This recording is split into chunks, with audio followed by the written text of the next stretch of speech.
आपला channel golden food recipes and ब्लॉग्समध्ये आज आपण बनवतोय थालीपीठ. अतिशय हेल्दी बाजरीचं थालीपीठ.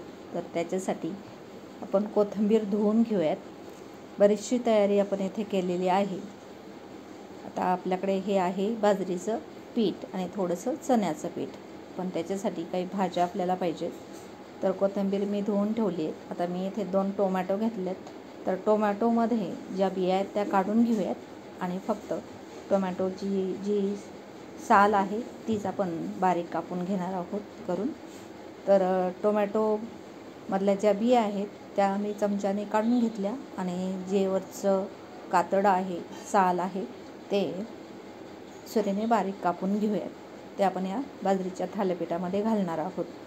त्याच्यासोबत आपण थोडेसे भाजलेले शेंगदाणे, त्याची भरड आपण करून घेतलेली आहे. कोथिंबीर चांगली बारीक कापून घेऊया. टोमॅटो आपले कापून झालेत. कोथिंबीर जास्त घालायची आणि कांदे 2 घेतलेले आहेत आपण. कांदा देखील थोडासा जास्तच घालायचा. या थालीपीठामध्ये तुम्हाला हवे ते मसाले आणि हव्या त्या भाज्या तुम्ही घालू शकता.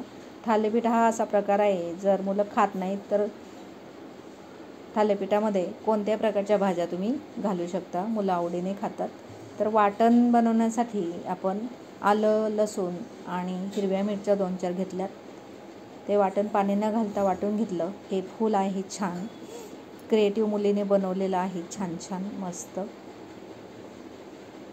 कागदाचं फूल बनवलेलं आहे. तर चला आता तयारी करूयात. पीठ मळायचं आहे आपल्याला. पीठ भिजवून घेऊयात. तर एका मोठ्या भांड्यामध्ये हे बाजरीचं पीठ मी घेतलेलं आहे. स्टीलची एक छोटीच वाटी आहे आणि थोडंसं बेसन पीठ मी घेतलं आहे. तर बाजरीचं पीठ मी अजून घेणार आहे. जी वाटी भरून मी घेतलं ना पहिल्यांदा, ही त्या अजून 2 वाट्या मी घेतलं, म्हणजे 3 वाट्या गव्हाचं पीठ मी घेतलं आहे. त्याच्यामध्ये आपण ओवा घालूयात. आता ओवा हातावरती चोळून घालायचा अशा पद्धतीने. त्याच्यासोबतच बाजरीचं थालीपीठ आपण करतो तर सफेद तीळ आपण घालूयात. आणि थंडी आहे, बाजरी आणि तीळ छान असं कॉम्बिनेशन आहे.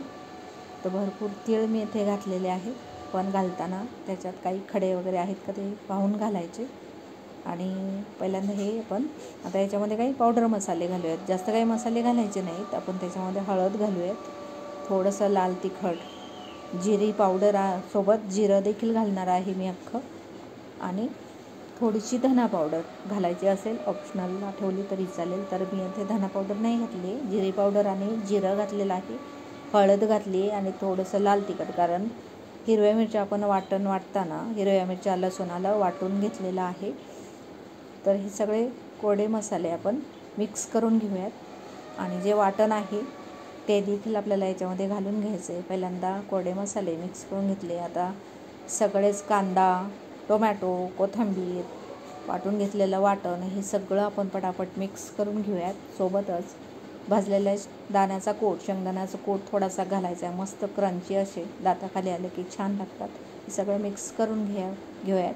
हे टोमॅटो ज्या बिया आहेत त्या बाजूला काढून घेऊयात. त्याच्यावर मीठ टाकून आपल्याला खाता येतं. तर इथे देखील चवीनुसार मी मीठ टाकून घेतलं आहे या मिश्रणामध्ये. आणि आता थोडं थोडं पाणी घालत आपल्याला हे भिजवून घ्यायचं आहे. बाजरीच्या पिठामध्ये आपण थोडंसं बेसन पीठ घातलेलं आहे. तुम्ही कुठलेही बाकीचे पिठं घालू शकता. आणि थोडंच पाणी घालत आपल्याला हे पीठ भिजवून घ्यायचं आहे. आपण तसे याच्यामध्ये टोमॅटो घातलेला आहे, कांदा घातलेला आहे, त्याचं पाणी नंतर सुटेल म्हणून घट्टच मळायचं आहे. पटकन मळून होतं.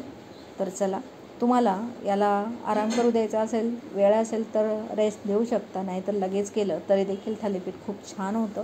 याला काही वेळ द्यायची गरज नाही. तर मी झटपट करायला सुरुवात केलेली आहे. तवा ठेवलेला आहे मंद गॅसवरती आणि पोळपाटावरती एक कपडा, शक्यतो सुती कपडा घ्यायचा, ओला करायचा, चांगला भिजवून घ्यायचा. पुन्हा पोळपाटावरती आथरल्यानंतर पाणी शिंपडायचं आणि मस्त असं थालीपीठ थापून घ्यायचं. खूप छान असं थालीपीठ थापता येतं.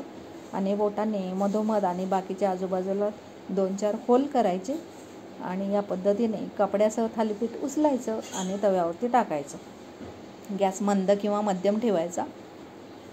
आणि दुसरं थालीपीठ करायच्या वेळेस देखील कपड्याला चांगलं धुवून घ्यायचं किंवा मग चांगलं ओलं करून घ्यायचं.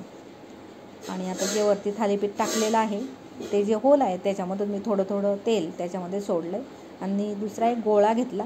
जशी आपण भाकर थापायला गोळा घेतो ना, म्हणजे चपातीच्या पिठापेक्षा थोडासा जास्त घ्यायचा, कारण थालीपीठ थोडंसं जाड असतं. जेवढं आपल्याला पातळ थापता येईल तेवढं आपण ते थापून घ्यायचं. थापता थापता बाजूला गॅस आपला मंद ते मध्यमच ठेवायचा, म्हणजे छान मस्त क्रिस्पी ते आतमध्येपर्यंत भाजलं जातं. वरून क्रिस्पी आणि आतमध्ये छान असं मस्त मऊ चांगलं शिजलं जातं.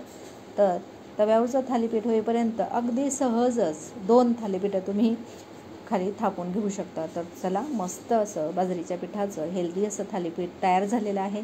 शक्यतो खायचा प्रयत्न करायचा गरमागरमच. जे बनवता येते तर खाऊ शकत नाही, पण बाकीच्यांना तुम्ही झटपट असे गरमागरम लगेचच वाढवू शकता. तर मी एक थालीपीठ करून घेतलं आहे आणि दुसरं तव्यावरती टाकलेलं आहे. कपडा देखील पुन्हा भिजवून घेऊयात आणि पुन्हा दुसरं थालीपीठ आपण बनवून घेणार आहोत. तोपर्यंत तव्यावर जे टाकलेलं आहे त्याला झटपट मी थोडंसं जे होल बनवले, छिद्र बनवले, त्याच्यामध्ये थोडं तेल टाकून घेते आणि तवा थंड होतोय तेवढंच फक्त आपल्याला तव्याचं टेम्परेचर वाढवायचं आहे. खूप मोठा गॅस केला तर ते पटकन करपलं जाईल. तर चला, लगेचच गरमागरम आपण मुलांना वाढून घेऊया. तर हे थालीपीठ दह्यासोबत, ताजं दही खूप छान लागतं. शेजवान चटणी असेल, कोणत्याही प्रकारची चटणी आणि लोणचं कशाही सोबत तुम्ही खाऊ शकता. दह्यासोबत अप्रतिम लागतं. मुलांना दह्यासोबत आवडत नसेल तसंही खाल्लं तरी अतिशय छान लागतं, कारण त्याच्यामध्ये जे आपण तीळ घातलेत, मसाले घातलेत, लसूण, हिरवी मिरची, कोथिंबीर, कांदा, आलं लसूण आपण वाटून घेतलेलं आहे. याच्यामुळे मस्त चवीला अतिशय छान लागतात. असे झटपट असे थालीपीठ गरमागरम खूप छान आहेत तब्येतीसाठी. सकाळचा नाश्ता म्हणून किंवा संध्याकाळी डिनरसाठी तुम्ही हे मस्त असं थालीपीठ बनवू शकता. आणि बोटाने थापण्यापेक्षा असं तळहाताने थापलं की थालीपीठ झटपटच तयार होतं. प्रॅक्टिसने, सरावाने कुठलीही गोष्ट अतिशय छान येते. नक्कीच तुम्ही प्रयत्न करून पहा. बऱ्याच जणांना तर येतच असतं. आणि अशा पद्धतीने चांगला हात पाण्याचा करायचा, पाणी लावायचं आणि मस्त मध्ये होल करायचे. तर अशा पद्धतीने झटपट अशी आपले हेल्दी थालीपीठ तयार आहेत. Thank you very much. Like, share, subscribe.